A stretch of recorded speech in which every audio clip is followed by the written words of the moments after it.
안녕하세요, 구독자 여러분. 구독과 좋아요는 채널 운영에 큰 힘이 됩니다. 안녕하세요. 저는 20대 중반 여자로 최근 약혼했었던 예비 신랑과 파혼을 한 상황입니다. 예비 신랑도 그렇지만 예비 시어머니도 사람을 급 나눠서 파악하고 돈이며 경제력만 따지는 속물인 것을 알고 손절을 하게 되었는데요. 현재 본인들의 처지가 궁해지자 그냥 해본 소리라며 매달리며 난리가 난 상황인데 이미 어떤 인간들인지 저도 파악이 됐으니 앞으로는 신경을 쓰지 않고 살아가려고요. 오늘 어머님이 갑자기 나한테 기니 할 말이 있다고 찾으시네? 혹시 나 잘못한 거라도 있나? 뭐 별건 아니고 그냥 당신이 고집 부리는 것 때문에 그러실 거야.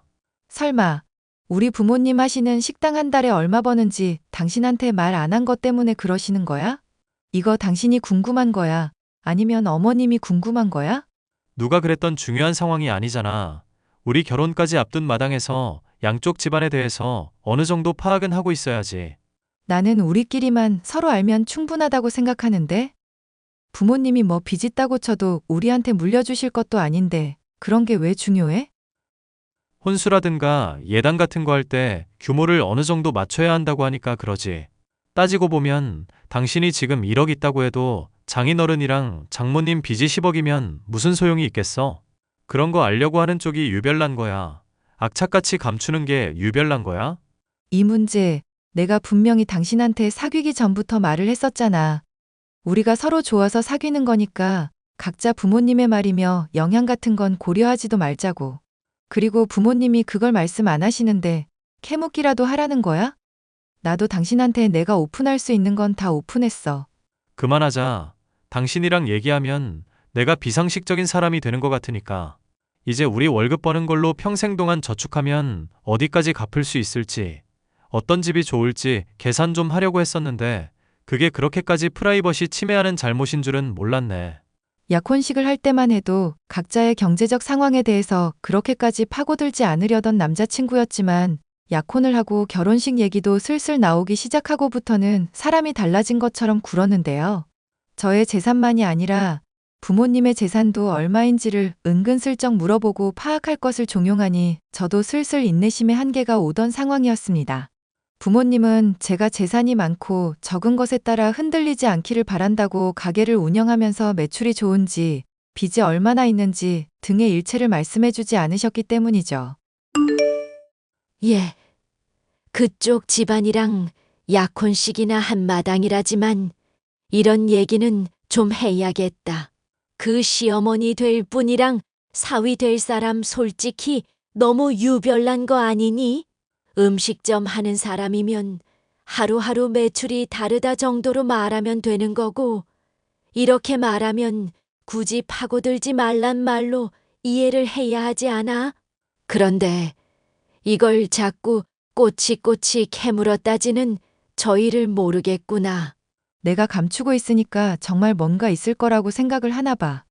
이것 때문에 자꾸 분위기 안 좋아지고 어머님은 어머님대로 압박 줘서 미치겠다 정말. 엄마랑 아빠 한 달에 얼마 버는지 솔직하게 말해주면 안 돼? 그냥 한 달에 버는 돈 모르겠으면 어지간한 월급쟁이 연봉만큼 번다고 대답하렴. 아니면 차라리 못 번다고 대충 둘러대기라도 하던가. 못 번다고 또 굳이 거짓말을 할 건 없지 않아? 잘 번다고 하면 얼마 버는지부터 계속 꼬치꼬치 따져 물을 것 같아서 하는 말이다. 괜히 돈 관계로 지저분하게 결혼하기 전부터 얽히기 싫으면 그냥 못 번다고 말하는 게 낫지 않겠니? 설마 하니 못 번다고 하면 파혼이라도 하자고 할까 봐. 에이, 기훈 씨가 그럴 사람이야? 사람 안 맞는 거 식장 들어가면서 알게 되고 신혼여행 가면서 또 알게 된다잖니. 당장에야 약혼까지 했으니 마음 잘 맞는다 생각할 수 있다지만 그게 언제까지고 그러리란 보장 있어? 괜히 나중에 귀찮을 일 만들지 말고 그냥 벌이 시원찮다고 말하렴. 엄마의 말을 처음 들었을 때야 굳이 거짓말을 할 필요가 있나 싶었고 딱히 그러고 싶은 마음이 들지는 않았는데요. 예비 시어머니까지 나서서 저의 부모님이 얼마나 버시는지 궁금해하는 모습을 보니 못 번다는 엄마의 말을 그대로 전할까 싶기는 했습니다. 저야 부모님이 얼마나 버시는지 알 도리가 없으니 그렇게 말한다고 하더라도 딱히 거짓말은 아니겠다 싶었고요. 아가, 내가 시간이 많이 바쁜데 보는 건 다음에 보자꾸나. 네, 어머님 편하신 대로 하시면 될 것 같아요. 내가 왜 보자고 했는지는 안 궁금하고? 하실 말씀이 있으시다고 들었는데요. 그게 어떤 내용인지는 자세히 얘기를 안 해주셨어요. 내가 너 보자고 한 건 그냥 사돈들 걱정이 되기도 하고 해서 요즘 요식업계가 영 매출도 떨어지고 전반적으로 경기가 좋지 않다고 들었거든. 그래, 찾는 손님들은 꾸준히 있으시고 일손 부족해서 직원 여러 쓰는 거 보면 사람은 많은 것 같아요. 그게 사람이 반짝 많은 게 아니라 꾸준히 많아야 하지 않니? 밤늦게까지 영업하시는 것 같은데 주류 판매량은 괜찮으시고? 죄송한데요. 어머님이 지금 궁금하신 내용이 뭔지 모르겠어서요. 제가 가게 사정을 빠삭하게 아는 건 아니라서 다 답변을 드리기가 애매한데요. 예, 넌 지금 내가 무슨 가게 점검이라도 하는 줄 아니? 그냥 사돈 양반 어렵다고 하시면 좀 도와드리기도 하려 그런 거지. 그리고 이런 얘기를 자식인 네가 알지 또 누가 알아? 사실 엄마가 최근에 벌이가 좋지 않다고 푸념하시는 거 듣기는 했었어요. 그렇다고 하시면 한 달에 얼마 정도 버시는데 그런 것까지 내가 상세하게 알아야 사람들 데리고 놀러 가든지 말든지 할 거 아니야. 거기까지는 저도 잘 모르겠네요. 꾸준히 찾는 사람들도 점점 줄어들고 있는 것 같기는 하더라고요. 그래, 무슨 이야기인지는 잘 알겠다. 추궁인지 걱정인지 질문인지도 알 수 없는 예비 시어머니와의 문답을 거치고 나니 진이 절로 빠졌는데요. 이 일이 있은 후부터 예비 시어머니와 예비 신랑이 이상할 정도로 자주 식당을 방문하더군요. 아침, 점심, 저녁 한창 바쁠 시간에 방문을 해서 사람들이 얼마나 오나 체크를 하는 느낌마저 받을 정도였죠. 당신 부모님 말이야. 너무 금전 감각들이 없으신 거 아냐? 지금보다 적어도 메뉴들 2배는 돈 더 받아야 마진이 남겠는데. 갑자기 그게 무슨 소리야? 마진이라니? 그리고 가게 얘기가 뜬금없이 왜 튀어나와? 아니, 뜬금없이 하는 게 아니라 그래도 양쪽 집안 경제적인 수준이라는 건 맞추는 게 좋잖아. 아무리 크게 가게를 하고 있다고 해도 순이익이 작아버리면 그건 좀 실속이 없는 거거든. 그러니까 지금 당신이 무슨 얘기를 하는지 모르겠다고. 엄마가 셈에 좀 밝은 편이고 내가 또 경영학 전공자잖아. 대충 계산을 때려보니까 지금보다 2배 정도는 더 벌어들이셔야 우리 집안 수준이랑 좀 맞을 것 같아. 와, 당신 진짜 어이가 없다. 그럼 최근에 자주 어머님이랑 가게 방문했었던 게 가게 매출 계산하려고 그랬던 거야? 사람이 걱정되는 마음으로 호의를 베풀면 그냥 좋게 좀 받아. 뭐 그렇게 꼬치꼬치 따지고 그래. 결과만 좋으면 됐지. 결과고 자시고 간에 이런 문제로 얘기하는 게 난 어이가 없어서 그렇지.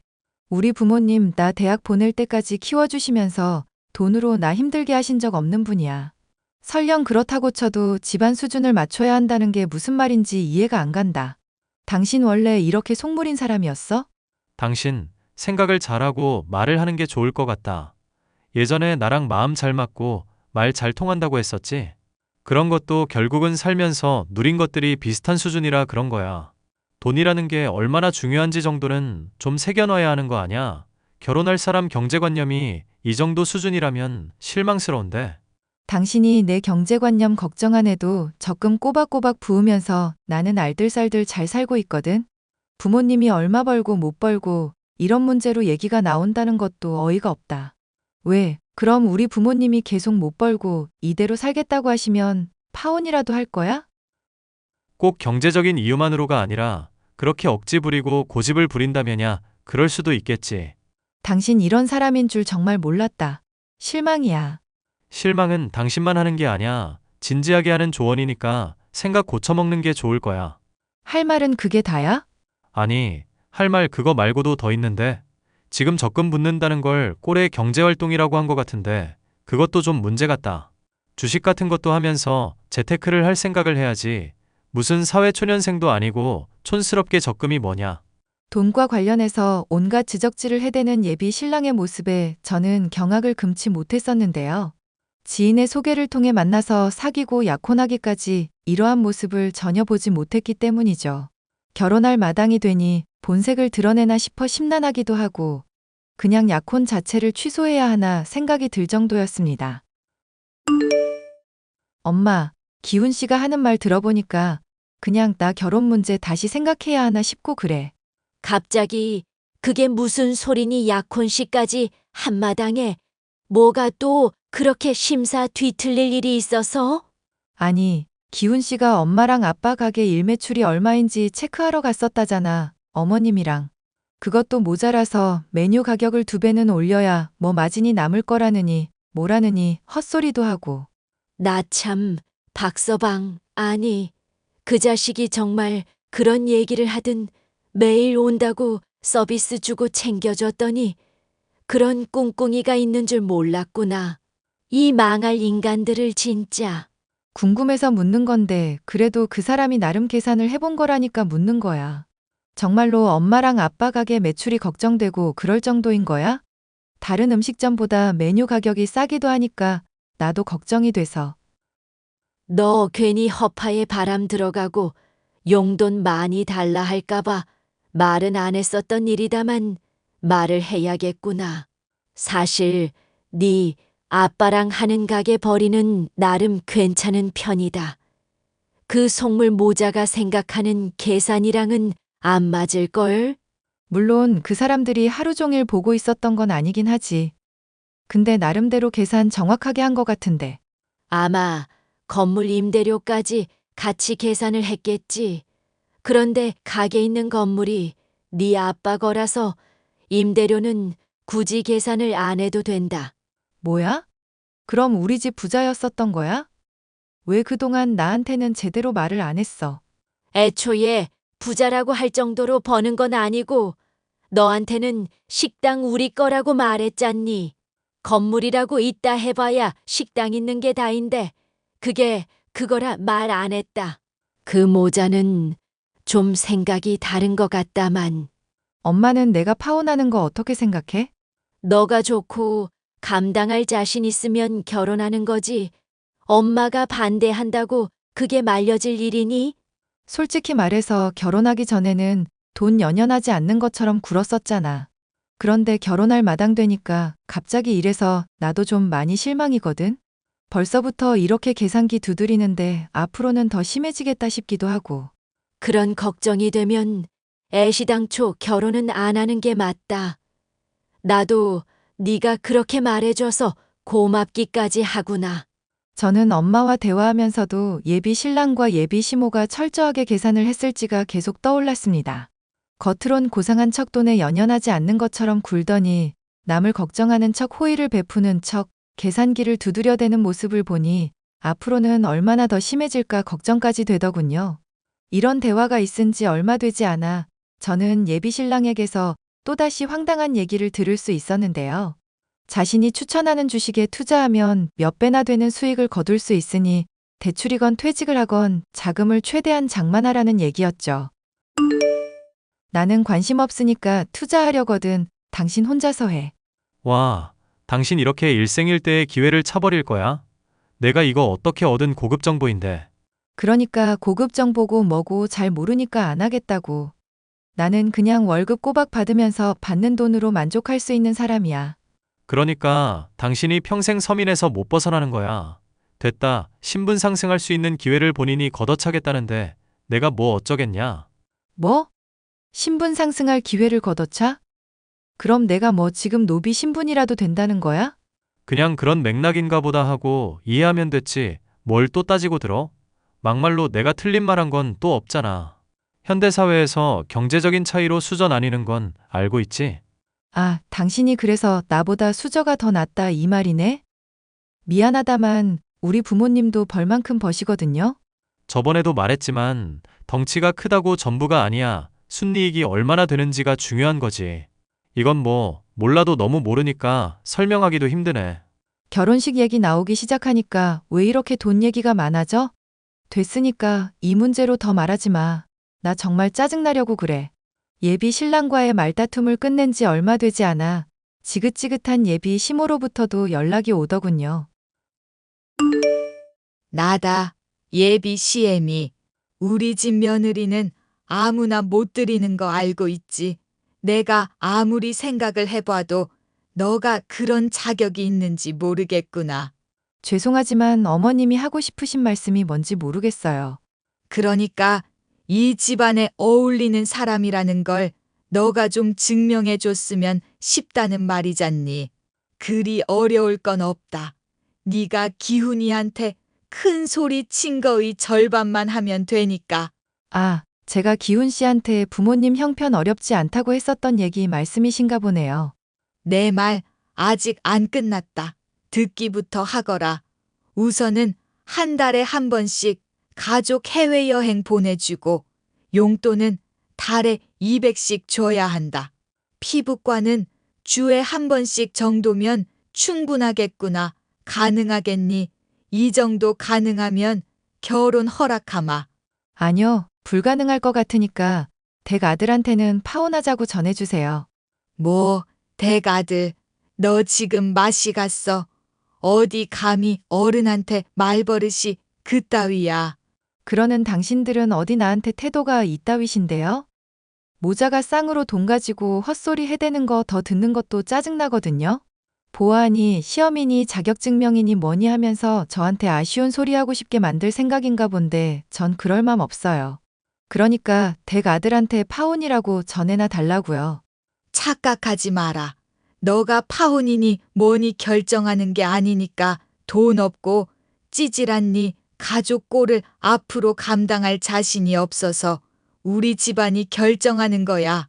알겠니? 아, 제가 아까 여행 보내는 거 불가능하다는 말을 그렇게 해석하셨구나. 미안한데 아줌마, 가게 입점한 건물 자체가 부모님 거라 아줌마가 생각하는 것보단 형편 넉넉하거든? 단지 돈 문제 가지고 쌍으로 찌질대는 모자한테 돈 쓰는 게 불가능하다는 뜻이야. 알아? 야, 이 미친년이 뭐가 어쩌고 어째 너 당장 내 앞으로 튀어와. 남한테 튀어오라 말아 할 거면 가게에서 그간 받은 서비스나 토해내. 돈 많다는 것들이 오히려 더 독하다니까? 파혼을 선언하고 그간 겪은 스트레스를 되갚아줬더니 예비 시모는 아주 발광을 하더군요. 그런데 이런 통쾌한 일은 이것으로 끝이 아니었습니다. 확실한 정보라며 주식에 많은 돈을 투자했었던 전 예비 신랑이 어느 날인가 눈물로 호소를 해오더군요. 미안한데 나 정말 급전이 필요해서 그러니까 5천만 원만 좀 어떻게 안 될까? 당신이랑 나 이제 아무 사이도 아니거든? 갑자기 5천을 해달라고 하면 그게 어디서 튀어나와? 그래, 너 나한테 많이 실망한 것도 알아. 그런데 들어보니까 너 부모님 벌이도 괜찮으시다며. 5천만 원 정도 해주는 건 어렵지도 않을 거 아냐. 내가 그럴 이유도 없고 그러고 싶지도 않으니까 그렇지. 집에 밥 많이 남는다고 밥을 음식 쓰레기통에 버리진 않잖아. 사실 나 회사에서 쓸 돈을 잠깐 융통한 일이 있어서 그래. 감사 나온 상황인데 5천이면 어떻게든 해결할 수 있을 것 같거든. 융통 같은 소리 하고 있네? 회사 돈을 횡령해? 와, 이거 진짜 미쳤구나. 설마 주식하다가 돈 잃어버린 거야? 원래 주식시장이라는 게 변동이 좀 크잖아. 잠깐 묶어놓느라 힘든 상황인 거고 금방 좋아질 거니까 믿어주라. 응? 나 한 번만 숨 쉴 수 있게 좀 도와달라고. 제발 좀 부탁이야. 꺼져. 너 같은 속물의 그지 새끼한테는 한 푼도 줄 돈 없어. 잘난 엄마한테나 의논해 보셔. 야, 내가 이렇게 애원하고 있잖아. 도와달라고. 그 뒤로 전 예비 신랑은 주식을 제대로 말아먹었다며 몇 번이고 더 아쉬운 소리를 해왔습니다. 경찰에 신고를 하겠다고 으름장을 놓고서야 지속적인 연락으로 절 괴롭히는 일을 그만두었죠. 일이 이렇게 되고 보니 정말 속물적인 사람들이란 생각이 들었고 손절을 하길 잘했다. 생각이 드는 최근이네요. 마음 잘 맞는다. 생각하던 예비 신랑의 본색을 알고 파혼에 이르기까지의 제 이야기 마지막까지 들어주셔서 감사합니다.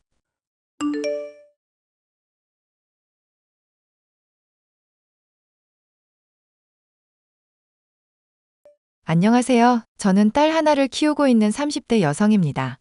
직업은 간호사고요. 얼마 전 저에게 생긴 엄청난 일을 설명하기 위해서는 저의 자산 현황을 먼저 말씀드려야 할 것 같습니다. 몇 년 전 제가 보유한 코인이 엄청난 수익을 내서 수억 원의 수익을 냈습니다. 아무에게도 말하지 않았지만 제 남편은 제가 그 코인을 처음 샀을 때부터 모든 것을 알고 있는 상태였습니다. 그런데 어느 날 시어머니가 저에게 조금 이상한 요구를 하더군요. 영지야, 이제 너도 내 딸이나 마찬가지 아니겠니? 나한테 엄마라고 불러라. 네? 엄마요? 왜 싫으니? 싫은 건 아니고요. 저도 엄마가 있는데 갑자기 어머님한테 엄마라고 부르기가 어려워서요.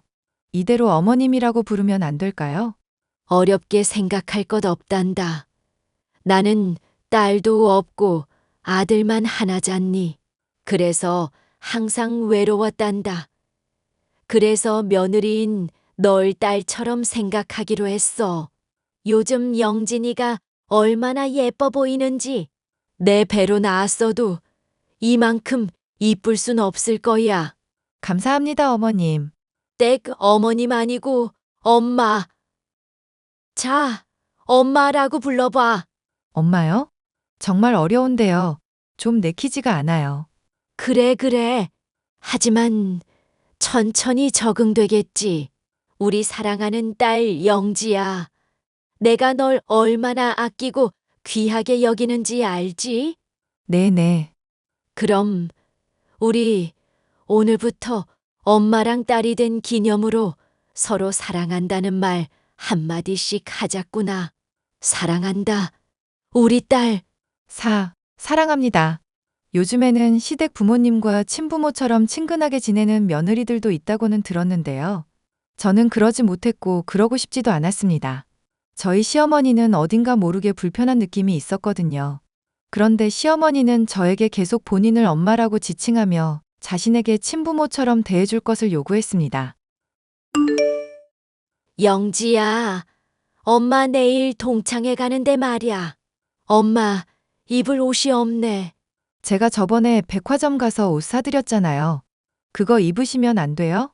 그런 거 말고 나도 우리 딸처럼 젊게 입고 싶어서 그래. 내가 쇼핑몰 주소랑 내 아이디 비번 보낼게. 내 장바구니에 담아놓은 옷 좀 결제해다오. 우리 딸. 어머님, 저 이번 달에 마이너스예요. 들으셨는지는 모르겠지만 그이가 접촉사고를 내서요. 그거 제 돈으로 막느라 정말 허리가 휘고 있어요. 지금 제 옷은커녕 양말 한 켤레도 못 사고 있어요.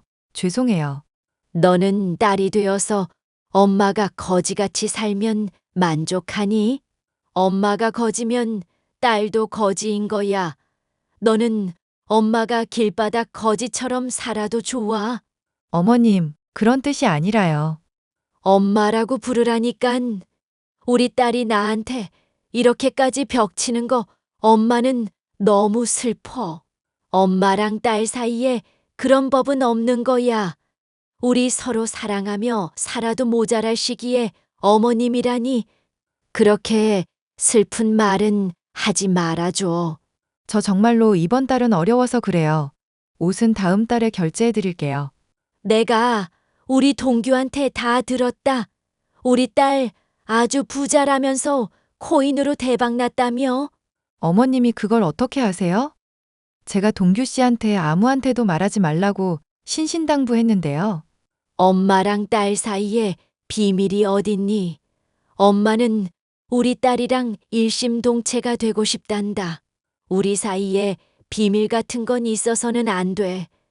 그리고 말이지, 너 친정엄마한테 매달 용돈 드리고 있다면서? 동규 씨가 그런 것까지 말했어요? 네. 저희 엄마 몸이 약하셔서 지금 경제 활동을 못하고 계세요. 저라도 도움을 드리지 않으면 안 될 것 같아서요. 동규 씨가 벌어오는 돈으로 드리는 거 아니고요. 제가 개인적으로 드리는 거예요. 듣자 하니 다른 사람들 월급만큼 준다면서? 금액은 말씀드리고 싶지 않아요. 저희 엄마는 저 키우시느라 모든 걸 희생하셨어요. 딸이 된 도리로 이 정도 하는 건 당연하다고 생각해요. 너는 내 딸이기도 하잖니. 나한테도 딸 된 도리를 다하는 게 어때? 저 어머님한테 잘하고 있는 거 아닌가요? 같이 여행도 가고, 백화점 가서 쇼핑도 하고요. 그니까 그런 것도 계속하고 너희 친정엄마한테 하는 거랑 똑같이 해달라는 거징. 정신적으로도 그렇고 물질적으로도 그렇고 금전적으로도 말이지. 아, 혹시 저희 엄마한테 드리는 만큼 똑같이 용돈을 달라는 말씀이세요? 어머님은 아파트도 있으시고 연금도 나오시고 이런 말씀 외람되지만 그래도 여유 있으시잖아요. 저희 엄마는 정말로 저 아니면 생계가 어려우세요. 너희 엄마는 좋겠다. 너 같은 졸부 딸내미 있어서 딸 없는 사람은 아이의 접신물에 코 박고 죽어야지 원. 세상 서러워서 살 수가 있나. 나 그냥 옥상 가서 뛰어내릴 테니까 나 죽으면 내 시체나 찾으러 오렴. 갑자기 왜 그렇게 극단적인 말씀을 하세요? 됐다. 나 없어도 신경도 안 쓸 천하에 매정한 것. 다시는 나 찾지 마. 혀 깨물고 죽어버릴라니까. 그러지 마세요. 일단 어머님 계좌로 용돈 조금 보내드렸어요. 이걸로 입고 싶으신 옷 한 벌 사세요. 저 정말 어렵게 드리는 거예요. 땡큐. 사랑한다 우리 딸. 시어머니는 결코 경제적으로 어려운 분이 아니었습니다. 연금을 받으셔서 누구보다 여유롭고 풍족하신 분이었는데 왜 그렇게 돈에 집착하는지 알 수 없었습니다. 본인 돈으로 충분히 살 수 있는 물건도 저에게 결제해달라고 하셨고 심지어는 냉장고가 비었다면서 수시로 먹거리를 배달해달라고도 하셨습니다. 처음에는 어머님이 핸드폰 사용이 익숙치 않으시니 좋은 마음으로 해드렸는데 그게 쌓이고 쌓이니 저한테도 너무 큰 부담으로 다가왔습니다. 자기야, 어머님한테 내가 코인으로 수익 본 거 얘기했어? 왜? 왜라니, 내가 아무한테도 말하지 말라고 했잖아. 내가 그렇게 큰 돈 갖고 있다는 거 알면 다들 나를 뭐라고 생각하겠어. 자기야, 우리 엄마한테 얘기했다고 지금 이러는 거야? 너는 우리 엄마가 남이야? 아니, 그런 뜻이 아니라 어쨌든 부부가 아닌 다른 사람한테 얘기한 거잖아. 아닌데? 우리 엄만데? 그러니까 엄마는 엄만데 우리 부부끼리만 공유해야 하는 일들이 있는 거 아니냐고. 나는 내 재산 상황, 어머님한테까지 전해지기를 원하지 않았어. 그럼 나한테도 말하지 말았어야지. 내 귀에 들어온 이상 우리 엄마가 아는 건 당연한 거야. 자기, 나, 그리고 우리 엄마는 일심동체 한 몸이거든. 그럼 우리 엄마는? 우리 엄마도 한 몸이야? 나랑 자기 사이에 있었던 일들 전부 엄마한테 가서 말해도 돼? 기분 나쁘게 우리 일을 장모님한테 왜 일러 바쳐? 우리 가족은 너랑 나, 그리고 우리 엄마까지야. 자기 너무 이기적이야. 왜 나만 자기 가족에 포함되어야 해? 그리고 어머님이 자꾸 나보고 엄마라고 부르라고 시키시는데 그거 정말 부담스러워. 엄마라고 말하면 혓바닥이 부러지냐? 그냥 엄마로 해드려. 우리 엄마가 자기 너무 좋아해서 그런 거잖아. 사람 성에 무시하는 거 안 좋은 버릇이야. 자기도 그럼 우리 엄마 아들 할래? 우리 엄마한테 엄마라고 부를 수 있어? 나처럼 맨날 쇼핑 다니고 여행 다니고 할 수 있어? 내가 왜? 싫은데. 왜 사람이 역지사지가 안 돼? 내가 어머님 딸 노릇하느라 고생하는 거 고맙게 생각하기는 해? 너 지금 고생한다고 했냐? 너 그딴 식으로 말하는 거 다 엄마한테 이를 거야. 두고 봐. 저는 부담스러운 시어머니의 행동과 제 입장은 전혀 생각해주지 않는 남편 때문에 이혼까지 고려할 정도로 심신이 지쳐갔습니다. 그러던 중 저희 엄마가 암 진단을 받았습니다. 하늘이 무너지는 것 같은 기분이더군요. 저희 엄마의 병세는 날로 심각해져서 호스피스 병동에 입원해야 하는 단계에 이르게 되었습니다. 자기야, 지금은 장모님 앞으로 용돈 안 드리지? 그거 우리 엄마 앞으로 주면 안 될까? 뭐라고? 아니, 어차피 자기 지갑에서 다달이 나가는 돈이었잖아. 그니까 그거 장모님 안 줄 거면 우리 엄마 달라고. 누구한테 가나 똑같은 거잖아. 상식이 있으면 생각을 좀 하고 말해. 우리 엄마가 지금 호스피스 병동에 누워서 힘들게 버티고 계시는데 엄마한테 가는 용돈 얘기를 논할 타이밍이 맞다고 생각해? 엄마가 오늘 자기한테 꼭 물어보라고 했단 말이야. 왜 나한테만 화를 내냐? 어머님이 이 상황에서도 저희 엄마한테 가는 용돈을 탐낸다고 생각하니 너무 소름이 끼쳐서 견딜 수가 없었습니다. 게다가 그걸 전혀 필터링도 없이 저에게 전하는 남편 역시 제정신은 아니라고 생각했죠. 일단 엄마의 간병에만 집중하고 엄마가 하늘나라로 가시고 나면 남편, 시모와도 절연하고 싶다는 생각이 들었습니다. 그때 바로 그 일이 벌어졌습니다. 보호자님, 큰일이에요. 아, 일단 어머님 관련된 일은 아니고요. 어머님 상태는 요 며칠 안정적이에요. 다른 일로 연락드린 건데요. 상당히 심각한 일이에요. 무슨 일이신 거죠? 저희 엄마와 관련된 일은 아니라니 다행이긴 한데, 그거 말고 심각한 일이 뭐가 있을까요? 이 사람 누군지 아세요? 저희 시어머니인데요. 병원에 찾아가셨어요?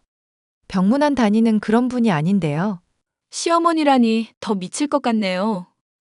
이 사람이 오늘 저한테 찾아와서 뭐라는 줄 아세요? 자기가 돈 줄 테니까 김영진님 어머니한테 독극물을 주사하라는 거예요. 뭐라고요? 그게 사실이에요? 저는 정말 놀라서 벙쪄 있었거든요. 그랬더니 돈을 더 주겠다고. 얼마면 해주겠냐고 하는 거 있죠. 저는 이런 일은 영화에서만 있는 건 줄 알았는데 지금도 너무 놀라서 심장이 뛰어요. 어떡하죠? 경찰에 신고할까요? 아까 그 대화 혹시 녹취하셨어요? 아니요. 너무 놀라서 그럴 겨를도 없었죠. 그럼 증거도 없는 거네요. 부탁 하나만 드릴게요. 저희 시어머니가 번호 남겼죠? 거기로 연락해서 시킨 대로 했다고 말해보세요. 어떻게 나오나 보려고요. 그렇게 해도 괜찮아요? 모든 책임은 제가 질게요. 괜찮아요. 시어머니의 목적은 하나일 겁니다. 저희 엄마 앞으로 들어가는 제 돈이 아까웠던 거죠. 저희 엄마만 돌아가시면 제 재산을 본인이 다 쓸 수 있다고 생각한 게 분명합니다. 시어머니는 얼마 안 가서 반응을 보이더군요. 내가 방금 요양병원 간호사한테 연락을 받았다. 어머님께서 갑작스럽게 운명하셨다고 하더구나. 정말요? 안사돈 돌아가셔 상심이 크겠구나.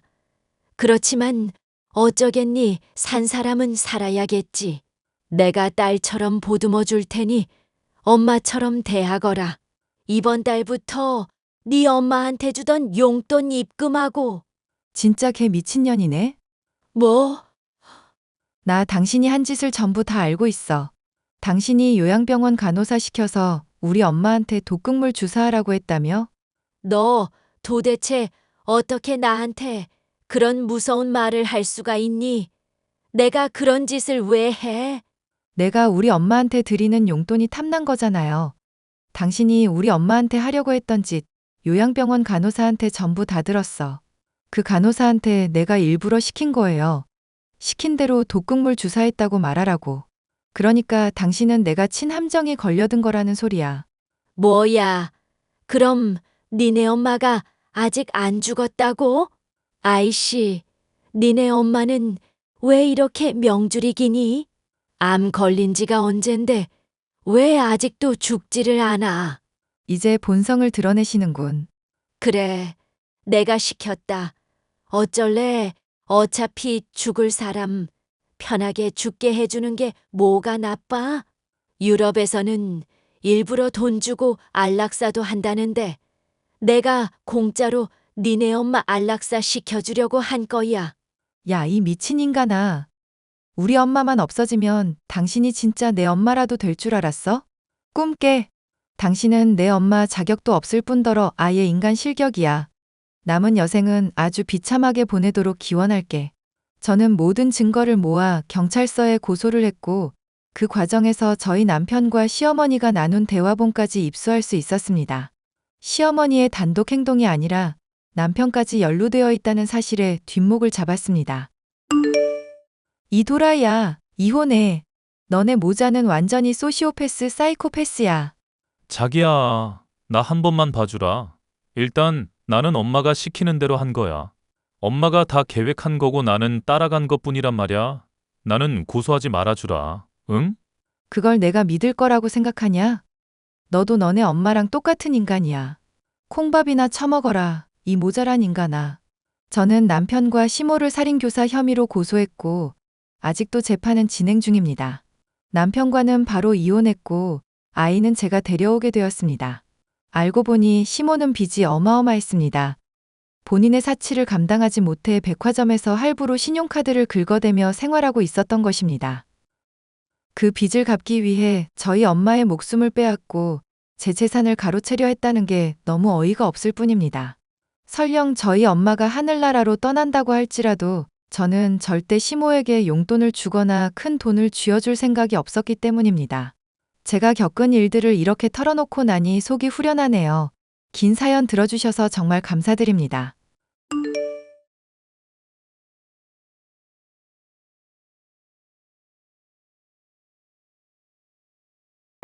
안녕하세요. 저는 30대 여자로 남자아이를 하나 기르고 있는 여자입니다. 이미 한 번 했었던 결혼은 정말이지 믿기 힘든 일 때문에 실패를 하게 되었었는데요. 인간 말종이라는 말도 아까울 정도의 남자를 만났다가 극복하기까지의 과정에 대해서 얘기를 해보려고 합니다. 오빠, 나 요즘 몸이 안 좋다고 했었잖아.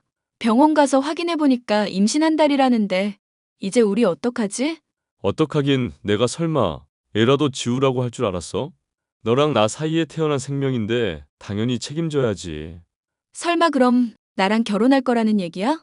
그런 말 이제까지 나한테 한 번도 한 적 없었잖아. 일이 이렇게 된 마당에 결혼을 하자는 게 아니라 정말로 너가 좋아서 그러려는 거야. 내가 앞으로 너 책임질 테니까 믿어줘라. 나 허접한 놈 아닌 거 알지? 우리 고작 만난 지 3개월밖에 안 됐다면서 천천히 알아보자더니? 그래서 나랑 결혼하기 싫다는 거 아니지?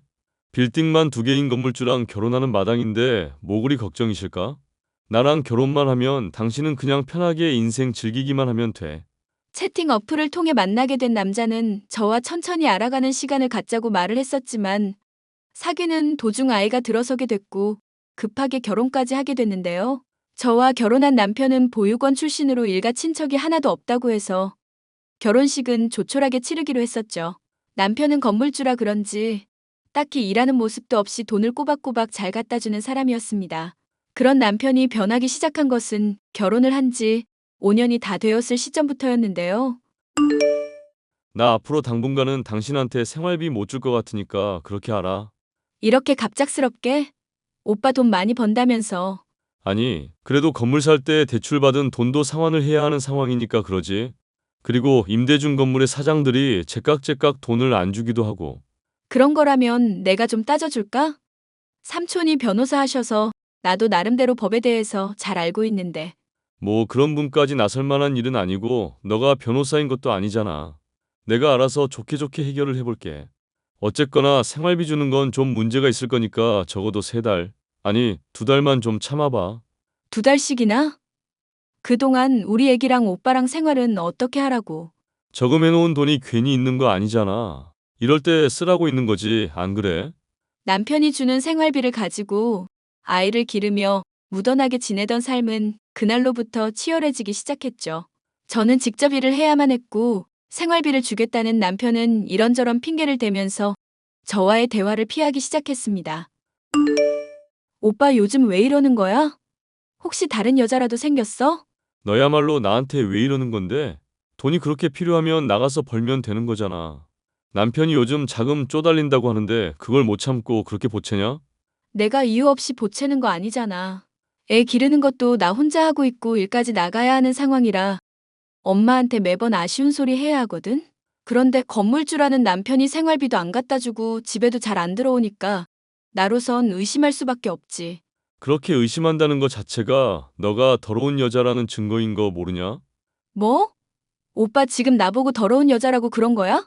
채팅 어플에서 만난 년 건물주 아내 만들어줬더니 남편 잡아먹으려는 꼴 보니까 내가 답답해서 그런다.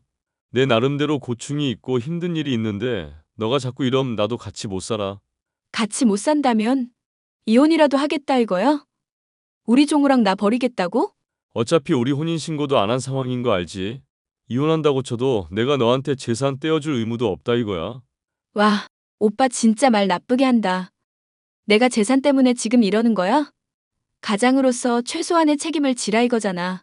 그러니까 나 힘들게 좀 하지 말아달라는 말이야. 자꾸 네가 이렇게 사람을 쪼아대니까 나도 미칠 노릇이다. 지금 건물에 있는 인간들이 나한테 돈을 안 주는데 대체 어쩌라는 거냐고. 그럼 번 돈으로 소송을 하든지 해서 받아내면 될 거 아냐. 삼촌이 변호사라서 이런 문제 잘 안다니까? 아, 그게 그렇게 말처럼 쉬운 일이 아니라니까 그러네. 하여튼 내가 내 일 알아서 할 테니까 너는 신경 끄고 네 일이나 잘해. 나는 충분히 잘하고 있거든. 오빠가 생활비 안 갖다 준 덕분에 식당 일하면서 애 잘 키우고 있으니까 걱정 마셔. 남편은 이런 저의 압박이 힘들다면서 한숨을 쉬는 날이 점점 늘어갔는데요. 변호사 인맥도 있겠다.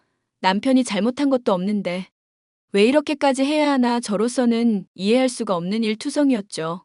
결국 이런 갈등이 잦아지던 중 남편은 어느 날인가부터 종적을 감추어 버렸습니다.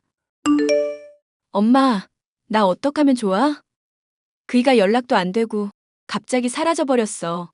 경찰에 신고도 했는데 이름도 신분도 죄다 달라서 찾을 수가 없다는데 이게 무슨 말인지도 모르겠고. 설마 김서방 사기꾼이었던 거 아니냐.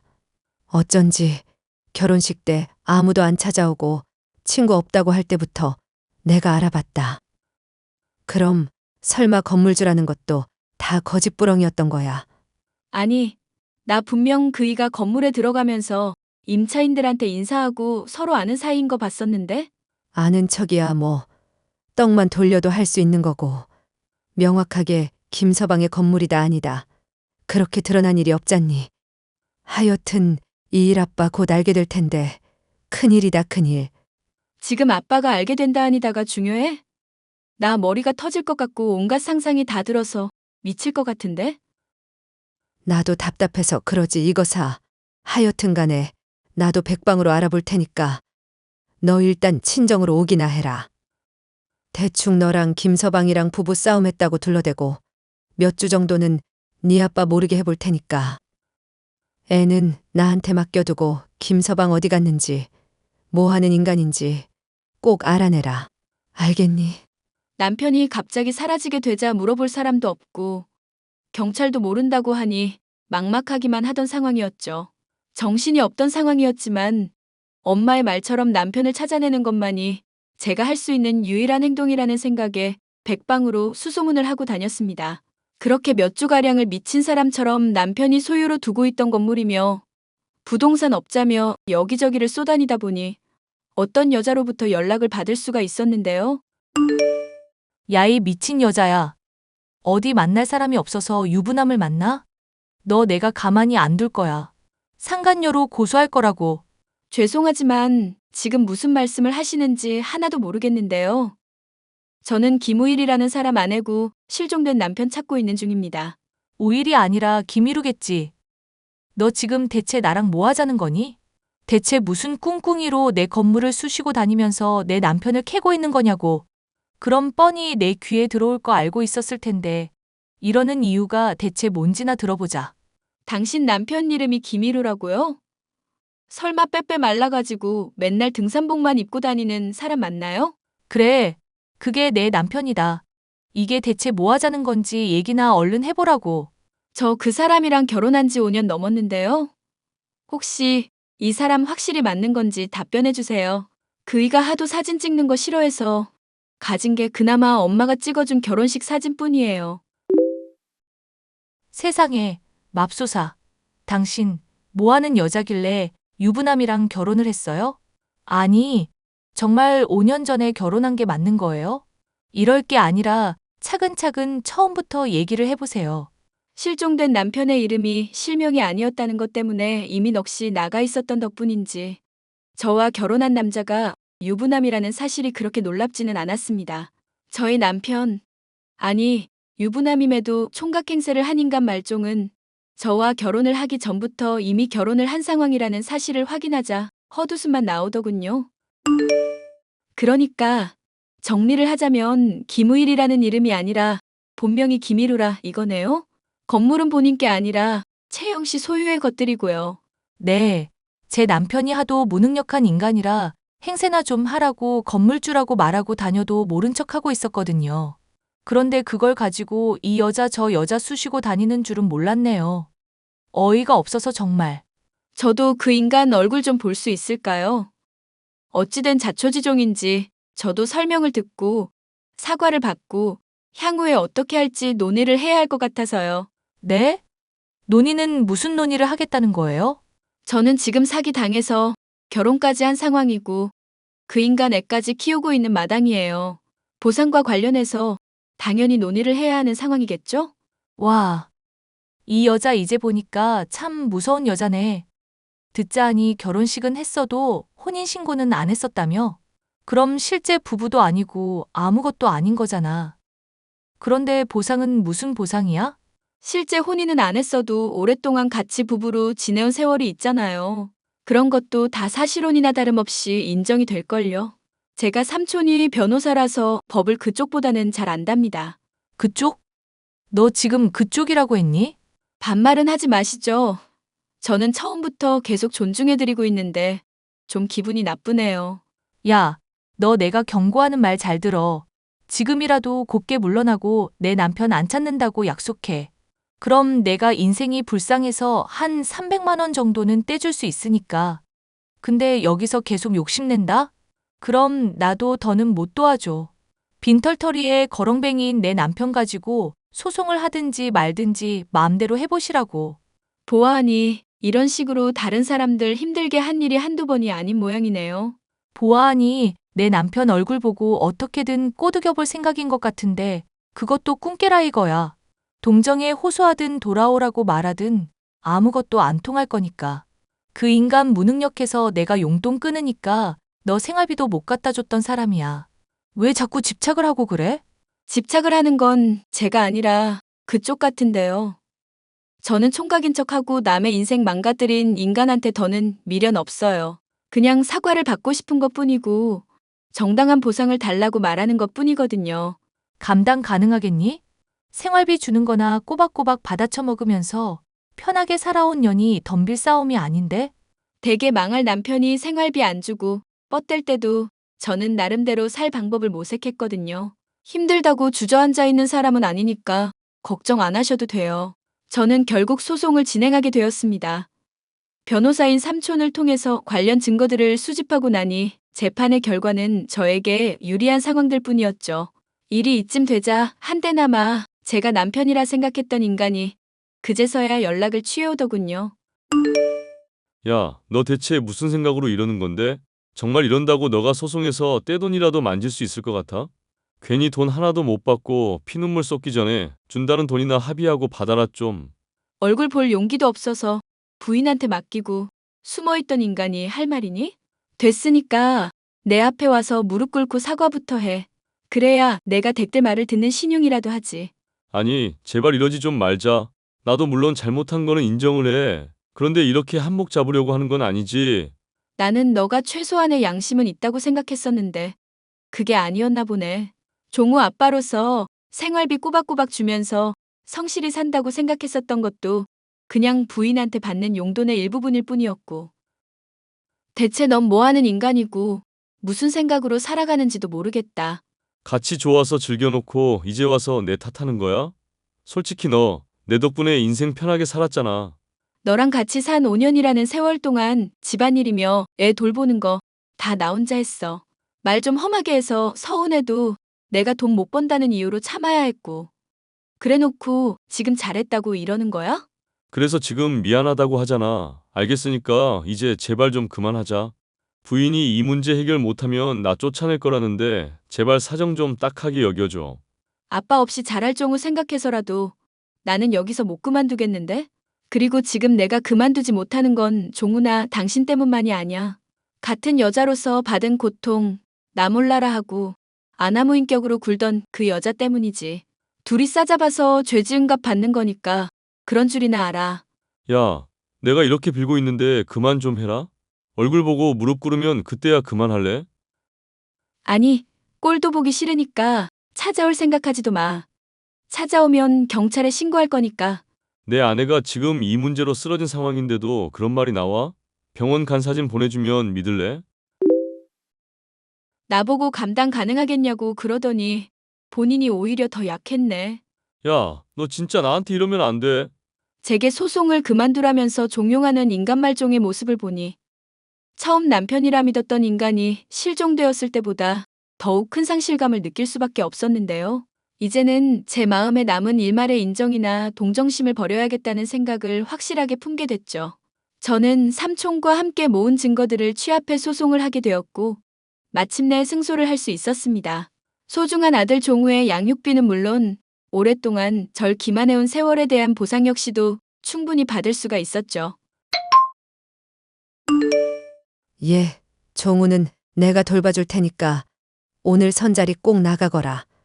그쪽도 한번 다녀오긴 했는데 사별한 사람이라서 너랑 조건이 딱 맞아. 괜히 너 이혼한 상세 얘기는 꺼내지 말고. 알겠어.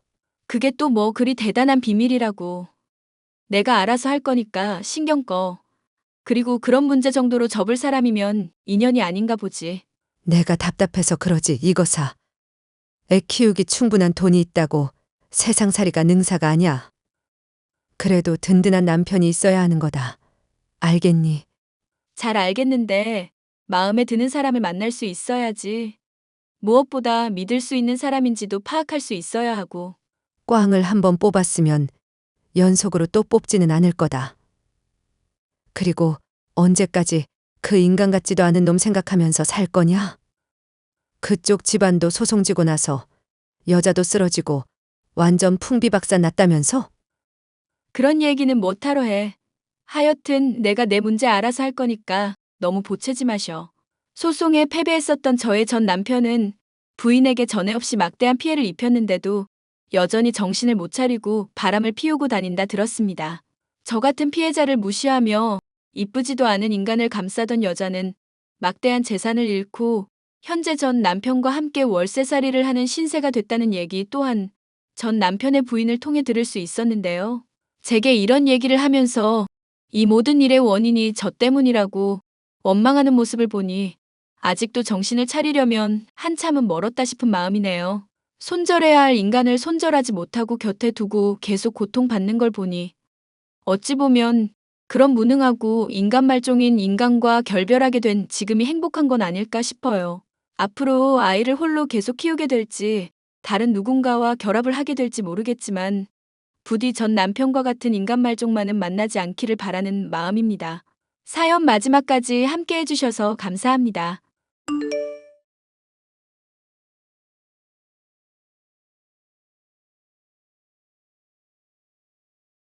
안녕하세요.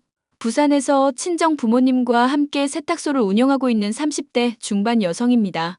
곧 출산을 앞두고 있는 막달 산모이기도 하고요. 몸이 무거워진 탓에 친정엄마에게 옷 수선 기술을 배우며 나름 태교에 힘쓰고 있어요. 저도 주부이고 곧 아이 엄마 되는 입장이라 시댁, 결혼 사연에 그렇게 공감이 많이 가더라고요. 그러다 제가 겪은 일도 사연으로 보내보면 어떨까 싶어 남편의 동의를 구하고 이렇게 글을 적어봅니다.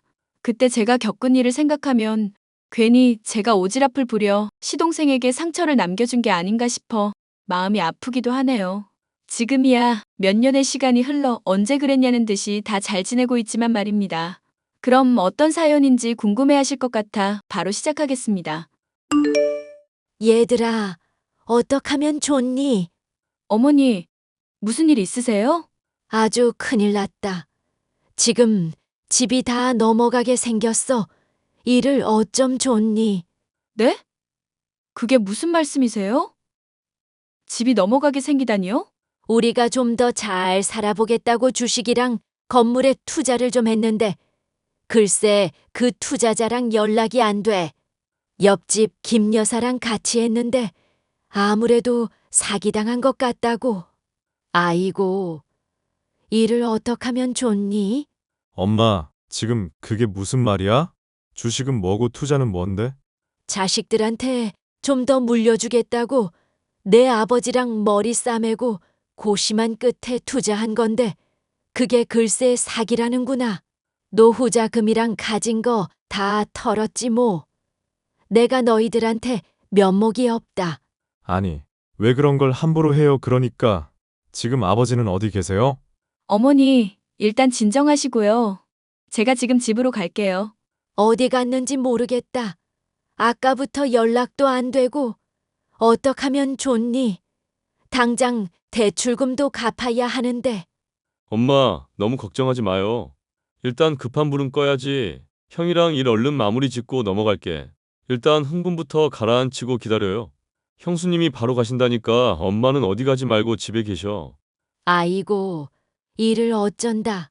아이고, 여보, 미안한데 수고 좀 해줘. 일 마치는 대로 바로 갈게. 알았어요. 걱정하지 마요. 저는 남편과 회사에서 만나 사내 연애 후 결혼한 케이스입니다. 당시 양가 집안은 못 살 정도는 아니었고 보통의 평범한 집안이었죠. 조금 남다른 점이 있다면 시동생은 벌써 아이가 셋이라는 점이었습니다. 대학 시절 만난 동서와 사고를 쳐 졸업하기도 전에 첫 아이를 낳았고 지금까지 살아오면서 셋째까지 가진 상태였죠. 하지만 그에 반면 저희 부부는 결혼한 지 5년 차인데도 불구하고 아기 천사가 잘 찾아오지 않는 상황이었습니다. 시부모님은 국밥집을 운영하고 계셨는데 아들 둘 장가 다 보내고 노후 자금까지 마련해 놓으셨을 정도로 여유 있으셨어요. 하지만 자식들한테 하나라도 더 물려주고 싶은 욕심에 주식과 부동산 투자에 손을 대셨다가 큰 피해를 입고 말았습니다. 집을 담보로 대출받아 외지에 땅을 마련하셨고 투자금까지 마련하셨는데 안타까운 결과를 초래하고 만 거였죠. 그리고 그 충격으로 시아버지가 갑작스레 쓰러지셨고 결국 황망히 하늘나라로 가시고 말았죠. 하루아침에 길거리에 나앉게 된 시댁은 정말 전쟁터가 따로 없었어요. 곧 셋째 조카가 태어날 상황이었고 이대로는 길거리에 나앉을 수 없어 있는 돈 없는 돈 털어 시동생 부부는 원룸살이를 시작했습니다. 시어머니는 저희 부부가 모시고 살게 되었고요. 그런데 말입니다. 사람이 어려울 때 서로 돕고 살아야 된다고 하는데 손아래 동서는 그걸 당연하게 받아들이는 것 같았어요. 마치 자기들이 이 정도 수준이니 조금이라도 여유 있는 당신들이 알아서 해라? 같은 심보 말입니다. 호의가 계속되면 권리인 줄 안다는 말이 있는데 동서가 딱 그 짝이더라고요. 어머니, 집에 안 계세요? 응, 나 저기 일하러 나왔어. 네? 무슨 일이요? 그냥 집에서 쉬시라니깐요. 어디서 일하시는데요? 어떻게 내가 가만히 있니? 나도 염치라는 게 있다. 요 앞 사거리 병원 건물 알지? 거기서 건물 청소 시작했어. 어머니, 고생하시는 거 원치 않아요. 이참에 좀 쉬시라니까. 에이, 도영이네도 저렇게 사는데 내가 한 푼이라도 벌어서 이사라도 갈 수 있게 해줘야지. 어머니, 저희 다 돈 벌고 있고 상황 조금씩 나아지고 있잖아요. 이제 이자만 조금씩 내면 되는데 어머님까지 부담 가지실 필요 없어요. 그래도 내가 싸놓은 똥은 치워야지. 너희들 잘 먹고 잘 살게 해주겠다고 우리가 얼마나 개고생을 했는데 그대로는 아니지만 조금이나마 보탬이 된다면 뭔들 못하겠니? 어머님, 아버님도 그렇게 되시고 하루라도 마음 편하실 날 없었잖아요. 누구보다 저희가 더 잘 알아요. 그러니 마음 쓰지 마시고 힘들게 일하지도 마시고 이제는 좀 편하게 사세요. 말이라도 고맙다. 그나저나 둘째네는 연락 자주 오니? 새아가가 곧 출산인데 가뜩이나 올여름이 덥다는데 걱정이 이만저만 아니구나. 매일 연락하는 건 아니지만 종종 연락 와서 아이 맡기기도 하고 그래요. 도울 수 있는 건 도와야죠. 아이들 때리고 몸 건사하는 것도 힘들 텐데요. 그러게 말이다. 큰애니가 있어서 든든하구나.